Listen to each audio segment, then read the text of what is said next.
Tov. Good morning. Good morning.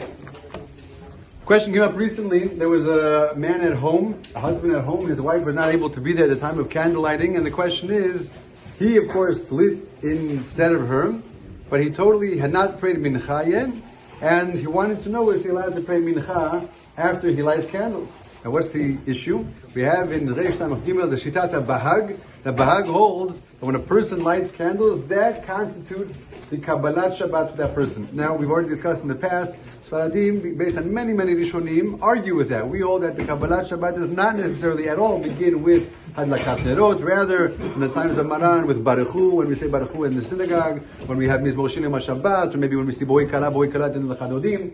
But nonetheless, there is a question, maybe once you light candles, you cannot light mincha. As a matter of fact, Mishnah Berurah writes that because of the fact of the Bahag, yes, when a woman lights candles, she should not pray mincha afterwards. If she typically does like pray mincha, she should not pray mincha afterwards. Because how is that a contradiction? She just lit the candle, she began Shabbat, now she's going to go pray mincha of Friday afternoon? Shouldn't be. Therefore, she should not pray mincha afterwards. However, Maran Rav Ovadia writes in Chazon Ovadia that even if a woman lights candles with the intention of fully accepting Shabbat, she's still allowed to pray mincha afterwards. Okay? Ideally, that's not what she should do. She should pray mincha before, or if she hasn't prayed mincha and she wants to light candles now, she should light candles having in mind that I'm not fully accepting Shabbat yet, I'm going to pray mincha afterwards. But even in the worst case scenario, where she did not pray mincha, and she forgot to have this condition in mind that she's only accepting Shabbat al Tanai, nonetheless, she's still able to pray mincha afterwards. Now again, what about the case of the man? The halacha is based on Mishnah Berurah, many achronim. None of this applies to men.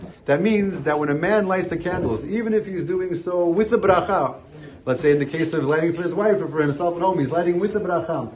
Candle lighting for a man does not constitute the acceptance of Shabbat, and therefore even if a man does light the candles and he makes the bracha, it does not constitute for him Kabbalat Shabbat, and he's allowed to do melacha, and of course pray mincha afterwards as well. Avichai ben Kasha Omer,